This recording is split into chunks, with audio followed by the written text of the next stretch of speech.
ಸೋದರ ಮಾವನ ಜೊತೆಗೆ ಸೇರಿ ಗಂಡನನ್ನು ಕೊಂದ ಪತ್ನಿ. ಆಕೆಗೆ ಗಂಡ ಮುಖ್ಯನಲ್ಲ, ಮಾವನೂ ಅಲ್ಲ. ಕೊಂದಿದ್ಯಾಕೆ? ಆಟವಾಡುತ್ತಾ ಕೋಣೆ ಬಾಗಿಲಿಗೆ ಒಳಗಿನಿಂದ ಬೋಲ್ಟ್ ಹಾಕಿದ ಮಗು, ಆಮೇಲೆ ತಾಯಿ ಮಾಡಿದ್ದೇನು? ದರೋಡೆಕೋರರಿಗೆ ಚಳ್ಳೆಹಣ್ಣು ತಿನ್ನಿಸಿದ ಚಿನ್ನದ ಮಳಿಗೆ ಮಾಲೀಕ, ಈತನ ಧೈರ್ಯಕ್ಕೊಂದು ಸಲಾಂ. ಕೈತುಂಬ ಸಂಬಳ ಬರುತ್ತಿದ್ದರೂ ವಂಚನೆಗಿಳಿದ ಟೆಕ್ಕಿಗಳು, ಡೇಟಿಂಗ್ ಆ್ಯಪ್ನಲ್ಲಿ ಡಿಂಗ್ ಡಿಂಗ್ ಮಾಡಿ ಸಿಕ್ಕಿಬಿದ್ದ ಜೋಡಿ. ಹಾಗಾದ್ರೆ ಬನ್ನಿ ಒಂದೊಂದಾಗಿ ನೋಡೋಣ. ಸೋದರ ಮಾವನ ಜೊತೆಗೆ ಸೇರಿ ಗಂಡನನ್ನು ಕೊಂದ ಪತ್ನಿ. ಆಕೆಗೆ ಗಂಡ ಮುಖ್ಯನಲ್ಲ, ಮಾವನೂ ಅಲ್ಲ. ಕೊಂದಿದ್ಯಾಕೆ? ಮೊದಲ ಪತ್ನಿಯನ್ನು ಬಿಟ್ಟು ಪಾರ್ವತಿಯನ್ನು ಮದುವೆಯಾದ ವೆಂಕಟೇಶ್. ಮಾಹಿತಿಯ ಪ್ರಕಾರ ವೆಂಕಟೇಶ್ ಸುಮಾರು 10 ವರ್ಷಗಳ ಹಿಂದೆ ತನ್ನ ಮೊದಲ ಪತ್ನಿಯನ್ನು ಬಿಟ್ಟಿದ್ದ. ನಂತರ 6 ವರ್ಷಗಳ ಹಿಂದೆ ಪಾರ್ವತಿ ಎಂಬಾಕೆಯನ್ನು ಮದುವೆಯಾಗಿದ್ದ. ಇವರಿಬ್ಬರೂ ಅಂದ್ರಹಳ್ಳಿಯ ಮಂಜುನಾಥ ಬಡಾವಣೆಯಲ್ಲಿ ವಾಸಿಸುತ್ತಿದ್ದರು. ಮನೆಗಾಗಿ ಆರಂಭವಾದ ಕಲಹ ಕಳೆದ ಕೆಲ ತಿಂಗಳುಗಳಿಂದ ವೆಂಕಟೇಶ ಪಾರ್ವತಿ ದಂಪತಿಯ ನಡುವೆ ನಿರಂತರ ಗಲಾಟೆ ನಡೆಯುತ್ತಿತ್ತು. ಪತ್ನಿ ಪಾರ್ವತಿ ತನ್ನ ಗಂಡನ ಹೆಸರಿನ ಮನೆಯನ್ನು ತನ್ನ ಹೆಸರಿಗೆ ವರ್ಗಾವಣೆ ಮಾಡಬೇಕೆಂದು ಒತ್ತಾಯಿಸಿ ನಿರಂತರ ಜಗಳ ಮಾಡುತ್ತಿದ್ದಳು.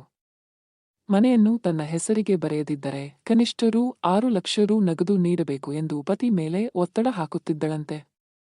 ಹೀಗಾಗಿ ಇಬ್ಬರ ಮಧ್ಯೆ ನಿರಂತರ ಜಗಳ ನಡೆಯುತ್ತಿತ್ತು. ಆದರೆ ವೆಂಕಟೇಶ್ ಇದಕ್ಕೆ ಒಪ್ಪಲಿಲ್ಲ. ಬದಲಿಗೆ ರೂ. 2.5 ಲಕ್ಷ ಮಾತ್ರ ನೀಡುತ್ತೇನೆ ಎಂದು ಹೇಳಿದ್ದರಿಂದ ಕಲಹ ಮತ್ತಷ್ಟು ಗಂಭೀರ ಸ್ವರೂಪ ಪಡೆದುಕೊಂಡಿತು. ಕೊಲೆಗೂ ಮುನ್ನ ನಡೆದ ಜಗಳ. ಘಟನೆಯ ಹಿಂದಿನ ದಿನ ಕೂಡ ಪತಿ-ಪತ್ನಿಯ ನಡುವೆ ಇದೇ ವಿಷಯಕ್ಕಾಗಿ ಜಗಳ ನಡೆದಿತ್ತು. ರಾತ್ರಿ 9 ಗಂಟೆ ವೇಳೆಗೆ ವೆಂಕಟೇಶ್ ಕೋಪಗೊಂಡು ಪತ್ನಿ ಪಾರ್ವತಿಯನ್ನು ಮನೆಯಿಂದ ಹೊರಹಾಕಿದ್ದ.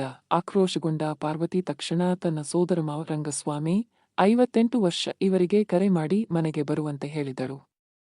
ರಂಗಸ್ವಾಮಿ ತಕ್ಷಣವೇ ಸ್ಥಳಕ್ಕೆ ಆಗಮಿಸಿದ್ದಾನೆ. ಮೇಲಿಂದ ತಳ್ಳಿ ಕೊಂದ ಪಾಪಿಗಳು. ಪೊಲೀಸ್ ತನಿಖೆಯ ಪ್ರಕಾರ ಪಾರ್ವತಿ ಮತ್ತು ರಂಗಸ್ವಾಮಿ ಇಬ್ಬರೂ ಸೇರಿ ವೆಂಕಟೇಶನ್ನು ಮೇಲಿಂದ ಕೆಳಗೆ ತಳ್ಳಿದ್ದಾರೆ. ಬಿದ್ದ ರಭಸಕ್ಕೆ ತಲೆಗೆ ಗಂಭೀರ ಪೆಟ್ಟು ಬಿದ್ದಿದ್ದರೂ ಅದರಿಂದ ತೃಪ್ತಿಯಾಗದ ಆರೋಪಿಗಳು ನೆಲದಲ್ಲಿ ರಕ್ತದ ಮಡುವಲ್ಲಿ ಬಿದ್ದಿದ್ದ ವೆಂಕಟೇಶ್ ಮೇಲೆ ಹಲ್ಲೆ ಮುಂದುವರೆಸಿದ್ದಾರೆ. ಹಲ್ಲೆಯಿಂದ ತೀವ್ರ ಗಾಯಗೊಂಡ ವೆಂಕಟೇಶ್ ಸ್ಥಳದಲ್ಲೇ ಮೃತಪಟ್ಟಿದ್ದಾನೆ. ಪತ್ನಿ ಮತ್ತು ಸೋದರಮಾವ ಬಂಧನ. ಘಟನೆಯ ನಂತರ ನೆರೆಹೊರೆಯವರು ಪೊಲೀಸರಿಗೆ ಮಾಹಿತಿ ನೀಡಿದ್ದು, ಬ್ಯಾಡರಹಳ್ಳಿ ಪೊಲೀಸರು ತಕ್ಷಣವೇ ಸ್ಥಳಕ್ಕೆ ಭೇಟಿ ನೀಡಿ ಇಬ್ಬರನ್ನು ಬಂಧಿಸಿದ್ರು. ಆಟವಾಡುತ್ತಾ ಕೋಣೆ ಬಾಗಿಲಿಗೆ ಒಳಗಿನಿಂದ ಬೋಲ್ಟ್ ಹಾಕಿದ ಮಗು, ಆಮೇಲೆ ತಾಯಿ ಮಾಡಿದ್ದೇನು? ಮಕ್ಕಳು ಮಾಡುವ ತುಂಟಾಟಗಳು ಪೋಷಕರನ್ನು ಧರ್ಮ ಸಂಕಟಕ್ಕೆ ಸಿಲುಕಿಸುತ್ತವೆ. ಕುಳಿತಲ್ಲಿ ಕೂರದ ಈ ಮಕ್ಕಳು ಏನಾದರೊಂದು ಎಡವಟ್ಟು ಮಾಡುತ್ತಲೇ ಇರುತ್ತವೆ. ಕಾಯನ್ನೊಂಗೊಂದು ಹುಣಸೆ ಬೀಜ ಮೂಗಿನೊಳಗೆ ತುಂಬಿಸೋದು, ಮಡಿಕೆಯೊಳಗೆ ಆಟ ಆಡ್ತಾ ಅದರೊಳಗೆ ತಲೆ ಸಿಲುಕಿಸಿಕೊಳ್ಳೋದು, ಹೀಗೆ ಹಲವು ತರಲೆಗಳನ್ನು ಮಕ್ಕಳು ಮಾಡುತ್ತಾರೆ. ಶ್ವೇತಾ ಚೌಧರಿ ಎಂಬುವವರು ಇಂತಹದೊಂದು ವಿಡಿಯೋವನ್ನು ಸೋಷಿಯಲ್ ಮೀಡಿಯಾದಲ್ಲಿ ಹಂಚಿಕೊಂಡಿದ್ದು, ಇದು ಸಾಮಾಜಿಕ ಜಾಲತಾಣದಲ್ಲಿ ಭಾರೀ ವೈರಲ್ ಆಗುವ ಜೊತೆಗೆ ನೋಡುಗರ ಪಿತ್ತ ನೆತ್ತಿಗೇರುವಂತೆ ಮಾಡಿದೆ. ಇದರ ಜೊತೆಗೆ ಅನೇಕರು ತಮಗಾದ ಹಾಗೂ ತಮ್ಮ ಮಕ್ಕಳು ಹೀಗೆ ಮಾಡಿದಾಗ ಅನುಭವವನ್ನು ಕಾಮೆಂಟ್ ಮೂಲಕ ಹೇಳಿಕೊಂಡಿದ್ದಾರೆ. ಅಮ್ಮ ಮಾಡಿದ್ದೇನು? ಹೌದು, ಪುಟ್ಟ ಮಕ್ಕಳಿರುವ ಮನೆಯಲ್ಲಿ ಪೋಷಕರು ಮೈಯೆಲ್ಲಾ ಕಣ್ಣಾಗಿರಬೇಕಾಗುತ್ತದೆ. ಸ್ವಲ್ಪ ಕಣ್ತಿಪ್ಪಿದ್ದರೂ ಆಗಷ್ಟೇ ನಡೆದಾಡಲು ಶುರು ಮಾಡಿದ ಮಕ್ಕಳು ಇನ್ನೇನಾದರೂ ಅವಾಂತರವನ್ನು ಸೃಷ್ಟಿಸುವುದಂತೂ ಪಕ್ಕಾ. ಅದರಲ್ಲೂ ಪುಟ್ಟ ಮಕ್ಕಳು ಮನೆಯಲ್ಲಿ ದೇವರ ಕೋಣೆಗೋ ಇನ್ನಾವುದೋ ಕೋಣೆಗೋ ಹೋಗಿ ಮನೆಯ ಆಟವಾಡುವ ಭರದಲ್ಲಿ ಒಳಗಿನಿಂದ ಬಾಗಿಲು ಹಾಕಿಕೊಂಡರೆ ಇತ್ತ ಹೊರಗಿದ್ದ ಪೋಷಕರಿಗೆ ಧರ್ಮ ಸಂಕಟವಾಗುತ್ತದೆ. ಹಾಗೆಯೇ ಇಲ್ಲೊಂದು ಕಡೆ ಮಗುವೊಂದು ಮನೆಯ ಅಡುಗೆ ಕೋಣೆಗೆ ಹೋಗಿ ಒಳಗಿನಿಂದ ಬಾಗಿಲು ಹಾಕಿಕೊಂಡಿದೆ. ವಾಪಸ್ ಬಾಗಿಲು ತೆಗೆಯುವುದು ಹೇಗೆ ಎಂಬುದು ಮಗುವಿಗೆ ಗೊತ್ತಿಲ್ಲ. ಅಳುವುದಕ್ಕೆ ಶುರು ಮಾಡಿದೆ.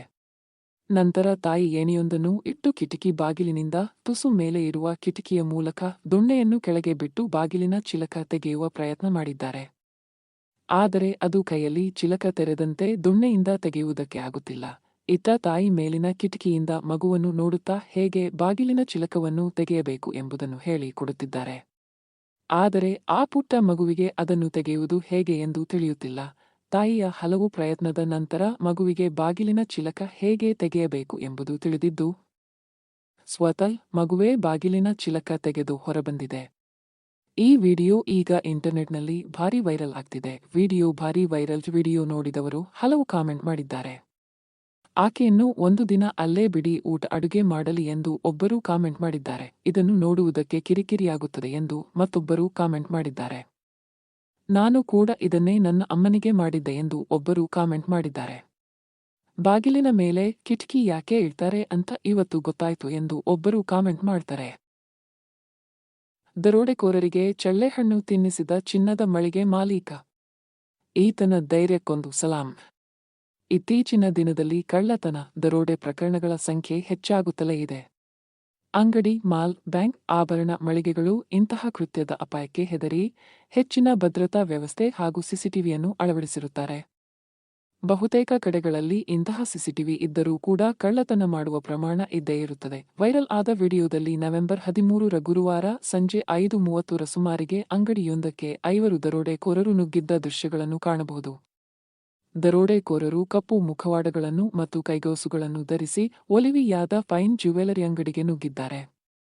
ಆ ಸಮಯದಲ್ಲಿ ಅಂಗಡಿಯಲ್ಲಿ ಕೆಲವು ಸಿಬ್ಬಂದಿ ಇದ್ದು ದರೋಡೆಕೋರರನ್ನು ಕಂಡು ಹೆದರಿದ್ದಾರೆ. ಸೀದಾ ಬಂದು ಚಿನ್ನಾಭರಣ, ವಜ್ರಾಭರಣ ದೋಚಲು ದರೋಡೆಕೋರರು ಮುಂದಾಗಿದ್ದು ಸಿಸಿಟಿವಿ ದೃಶ್ಯದಲ್ಲಿ ಸೆರೆಯಾಗಿದೆ. ದರೋಡೆಕೋರರಿಗೆ ಬಂದೂಕು ತೋರಿಸಿ ಹೆದರಿಸಿದ ಮಳಿಗೆಯ ಮಾಲೀಕ, ದರೋಡೆಕೋರರು ಅಮೂಲ್ಯವಾದ ಆಭರಣಗಳನ್ನು ಕದಿಯಲು ಆ ಅಂಗಡಿಯಲ್ಲಿದ್ದ ಗಾಜಿನ ಪೆಟ್ಟಿಗೆಗಳನ್ನು ಒಡೆಯಲು ಮುಂದಾಗಿದ್ದಾರೆ. ಅಂಗಡಿಯ ಗುಮಾಸ್ತನೊಬ್ಬ ದರೋಡೆಕೋರರನ್ನು ತಡೆಯಲು ಪ್ರಯತ್ನಿಸಿದನು. ಆದರೆ ಕಳ್ಳರಲ್ಲಿ ಒಬ್ಬ ಆ ಗುಮಾಸ್ತನನ್ನು ಕೌಂಟರ್ನತ್ತ ಹಿಂದಕ್ಕೆ ತಳ್ಳುತ್ತಾನೆ. ಕೆಲವೇ ಕ್ಷಣಗಳ ನಂತರ ಅಂಗಡಿಯ ಮಾಲೀಕರು ತನ್ನ ಬಂದೂಕನ್ನು ಹಿಡಿದುಕೊಂಡೇ ಹೊರಬಂದಿದ್ದಾರೆ. ಅದನ್ನು ಫೈರ್ ಮಾಡುವ ಮೂಲಕ ಗುಂಡು ಹಾರಿಸಿ ಕಳ್ಳರನ್ನು ಹೊರಗೆ ಹೋಗುವಂತೆ ಮಾಡಿದ್ದಾರೆ. ಗುಂಡಿನ ಸದ್ದು ಕೇಳುತ್ತಿದ್ದಂತೆ ಆಭರಣಗಳಲ್ಲಿ ಕೆಲವೊಂದಿಷ್ಟನ್ನು ದೋಚಿ ದರೋಡೆಕೋರರು ಅಂಗಡಿಯ ಮುಂಬಾಗಿಲಿನ ಮೂಲಕವೇ ಓಡಿ ಹೋಗಿದ್ದಾರೆ. ಅಂಗಡಿ ಮಾಲೀಕರು ತ್ವರಿತ ಚಿಂತನೆ ಮತ್ತು ಧೈರ್ಯದಿಂದಾಗಿ ಅಪಾರ ಮೌಲ್ಯದ ಸ್ವತ್ತುಗಳನ್ನು ಕಳ್ಳತನ ಆಗದಂತೆ ತಡೆಯಲಾಗಿದ್ದು ಸದ್ಯ ಈ ವಿಡಿಯೋ ನೆಟ್ಟಿಗರ ಗಮನ ಸೆಳೆಯುತ್ತಿದೆ. ಈ ಘಟನೆಯ ಬಗ್ಗೆ ಮದೇರಾ ಪೊಲೀಸ್ ಇಲಾಖೆಯಲ್ಲಿ ಅಂಗಡಿ ಮಾಲೀಕರು ಪ್ರಕರಣ ದಾಖಲಿಸಿದ್ದಾರೆ. ಅಪರಾಧಿಗಳಲ್ಲಿ ಯಾರಾದರೂ ಗಾಯಗೊಂಡಿದ್ದಾರೆಯೇ ಎಂಬುದು ಸ್ಪಷ್ಟವಾಗಿಲ್ಲ. ಪೊಲೀಸರು ಈ ಪ್ರಕರಣ ತನಿಖೆ ನಡೆಸುತ್ತಿದ್ದು $170,000 ಮೌಲ್ಯದ ರತ್ನಗಳನ್ನು ದರೋಡೆಕೋರರು ಕದ್ದಿದ್ದಾರೆ ಎಂದು ತಿಳಿದು ಬಂದಿದೆ. ಅಂಗಡಿ ಮಾಲೀಕರು ಆ ಸಮಯದಲ್ಲಿ ಧೈರ್ಯದಿಂದ ಯೋಚಿಸಿ ಯುಕ್ತಿಯಿಂದ ದೊಡ್ಡ ಮೊತ್ತದಲ್ಲಿ ದರೋಡೆ ಆಗುವ ಅಪಾಯವನ್ನು ತಡೆಗಟ್ಟಿದ್ದಾರೆ. ತನಿಖೆ ಇನ್ನೂ ಮುಂದುವರಿಯುವುದಾಗಿ ಪೊಲೀಸ್ ಅಧಿಕಾರಿಯೊಬ್ಬರು ಮಾಧ್ಯಮಕ್ಕೆ ಹೇಳಿಕೆ ಕೂಡ ನೀಡಿದ್ದಾರೆ. ಕೈತುಂಬ ಸಂಬಳ ಬರುತ್ತಿದ್ದರೂ ವಂಚನೆಗಿಳಿದ ಟೆಕ್ಕಿಗಳು. ಡೇಟಿಂಗ್ ಆ್ಯಪ್ನಲ್ಲಿ ಡಿಂಗ್ ಡಿಂಗ್ ಮಾಡಿ ಸಿಕ್ಕಿಬಿದ್ದ ಜೋಡಿ. ಅವರಿಬ್ಬರು ಐಟಿ ಕಂಪನಿಯ ಉದ್ಯೋಗಿಗಳು. ಒಳ್ಳೆಯ ಕೆಲಸ, ಕೈತುಂಬ ಸಂಬಳ ಇದ್ದರೂ ಅಡ್ಡದಾರಿಯಲ್ಲಿ ದುಡ್ಡು ಮಾಡುವ ಚಟ ಇಬ್ಬರಿಗೂ ಇತ್ತು. ವೀಕೆಂಡ್ ಪಾರ್ಟಿ ಮೋಜು ಮಸ್ತಿ ಅಂತ ಎಂಜಾಯ್ ಮಾಡುತ್ತಿದ್ದ ಆ ಜೋಡಿ ಹಣದ ದುರಾಸೆಗೆ ಬಿದ್ದು ಈಗ ಪೊಲೀಸರ ಅತಿಥಿಯಾಗಿದ್ದಾರೆ. ಡೇಟಿಂಗ್ ಆ್ಯಪ್ ಮೂಲಕ ವಂಚನೆ. ಡೇಟಿಂಗ್ ಆ್ಯಪ್ ಮೂಲಕ ಯುವಕನಿಗೆ ವಂಚಿಸಿ ಹಣ ಮತ್ತು ಚಿನ್ನ ದೋಚಿದ್ದ ಖತರ್ನಾಕ್ ಜೋಡಿ ಪೊಲೀಸರ ಬಲೆಗೆ ಬಿದ್ದಿದ್ದಾರೆ. ತಮಿಳುನಾಡು ಮೂಲದ ಕವಿಪ್ರಿಯಾ ಹಾಗೂ ಆಕೆಯ ಬಾಯ್ಫ್ರೆಂಡ್ ಹರ್ಷವರ್ಧನನನ್ನು ಇಂದಿರಾನಗರ ಪೊಲೀಸರು ಬಂಧಿಸಿದ್ದಾರೆ. ಈ ಇಬ್ಬರೂ ಕೂಡ ತಮಿಳುನಾಡು ಮೂಲದವರಾಗಿದ್ದು ನಗರದ ಸಾಫ್ಟ್ವೇರ್ ಕಂಪನಿಯಲ್ಲಿ ಕೆಲಸ ಮಾಡುತ್ತಿದ್ದರು. ಡೇಟಿಂಗ್ ಆ್ಯಪ್ನಲ್ಲಿ ಫುಲ್ ಆಕ್ಟಿವ್ ಆಗಿದ್ದ ಈ ಜೋಡಿ ನಗರದ ಯುವಕನಿಗೆ ಡೇಟಿಂಗ್ ಆ್ಯಪ್ನಲ್ಲೇ ಬಲೆ ಬೀಸಿದ್ದರು. ಯುವಕ ಕೂಡ ಸಾಫ್ಟ್ವೇರ್ ಇಂಜಿನಿಯರ್ ಆಗಿದ್ದು ಕೈತುಂಬ ಸಂಬಳ ಪಡೆಯುತ್ತಿದ್ದ. ಯುವಕನ ಮಾಹಿತಿ ಸಂಗ್ರಹಿಸಿದ ಯುವತಿ ಆತನ ಜೊತೆ ಫ್ರೆಂಡ್ ಶಿಪ್ ಮಾಡಿದ್ದಳು. ಇಬ್ಬರೂ ಕೂಡ 1 ತಿಂಗಳಿಂದ ಪರಿಚಿತರಾಗಿದ್ದು ನವೆಂಬರ್ 11ರಂದು ಇಂದಿರಾನಗರದ ಲಾಡ್ಜ್ ಒಂದರಲ್ಲಿ ಭೇಟಿಯಾಗಿದ್ದರು. ಇಬ್ಬರೂ ಒಟ್ಟಿಗೆ ಪಾರ್ಟಿ ಮಾಡಿ ಊಟ ಮಾಡಿದ್ದಾರೆ. ನಂತರ ಸ್ವಲ್ಪ ಹೊತ್ತಿಗೆ ಯುವಕ ಪ್ರಜ್ಞೆ ತಪ್ಪಿ ನಿದ್ದೆಗೆ ಜಾರಿದ್ದಾನೆ. ಈ ವೇಳೆ ಕವಿಪ್ರಿಯಾ ಮತ್ತು ಆತನ ಲವರ್ ಯುವಕನ ಮೇಲಿದ್ದ ಬ್ರಾಸ್ಲೈಟ್, ಚೈನ್ ಹಾಗೂ ಹಣ ದೋಚಿ ಎಸ್ಕೇಪ್ ಆಗಿದ್ದಾರೆ.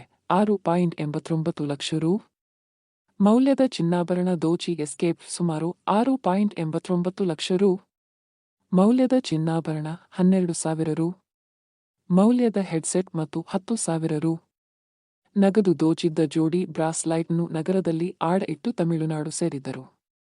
ಇಂದಿರಾನಗರ ಪೊಲೀಸರು ಕೇಸ್ ದಾಖಲಿಸಿ ತಮಿಳುನಾಡಿನಲ್ಲಿ ಈ ಜೋಡಿಯನ್ನ ಬಂಧಿಸಿ ಕರೆ ತಂದಿದ್ದಾರೆ. ಪೊಲೀಸರ ವಿಚಾರಣೆ ವೇಳೆ ಹೈಫೈ ಲೈಫ್ ಲೀಡ್ ಮಾಡಲು ಇದ್ದಬದ್ದ ಹಣ ಖರ್ಚು ಮಾಡಿದ್ದ ಈ ಜೋಡಿ ಪುನಃ ಹಣ ಹೊಂದಿಸಲು ಡೇಟಿಂಗ್ ಆ್ಯಪ್ ಮೊರೆ ಹೋಗಿ ಅಮಾಯಕ ಯುವಕರಿಗೆ ಗಾಳ ಹಾಕುತ್ತಿದ್ದರಂತೆ. ಸದ್ಯ ಇಂದಿರಾನಗರ ಪೊಲೀಸರು ಪ್ರಕರಣ ದಾಖಲಿಸಿ ಇಬ್ಬರನ್ನ ಬಂಧಿಸಿದ್ದಾರೆ. ಚೆನ್ನೈನಲ್ಲಿ 1 ಆಭರಣ ಆಡವಿಟ್ಟಿದ್ದು ಜಪ್ತಿ ಮಾಡಲು ತೆರಳಿದ್ದಾರೆ. ಪೊಲೀಸರ ವಿಚಾರಣೆ ವೇಳೆ ಕವಿಪ್ರಿಯಾ ತನ್ನ ಬಾಯ್ಫ್ರೆಂಡ್ ಹರ್ಷವರ್ಧನನೊಂದಿಗೆ ಸೇರಿ ಈ ಹನಿ ಟ್ರ್ಯಾಪ್ ಅನ್ನು ಯೋಜಿಸಿರುವುದು ಬೆಳಕಿಗೆ ಬಂದಿದೆ. ಕೈತುಂಬ ಸಂಬಳ ಬರ್ತಿದ್ರು ಮೋಜು ಮಸ್ತಿ ದುರಾಸೆಯಿಂದ ಇಬ್ಬರು ಟೆಕ್ಕಿಗಳು ಈಗ ಜೈಲು ಸೇರುವಂತಾಗಿದೆ. ಇದಾಗಿತ್ತು ಇಂದಿನ ಘಟನೆಗಳ ಸಂಗ್ರಹ. ವಿಡಿಯೋ ನೋಡಿದ್ದಕ್ಕೆ ಧನ್ಯವಾದಗಳು.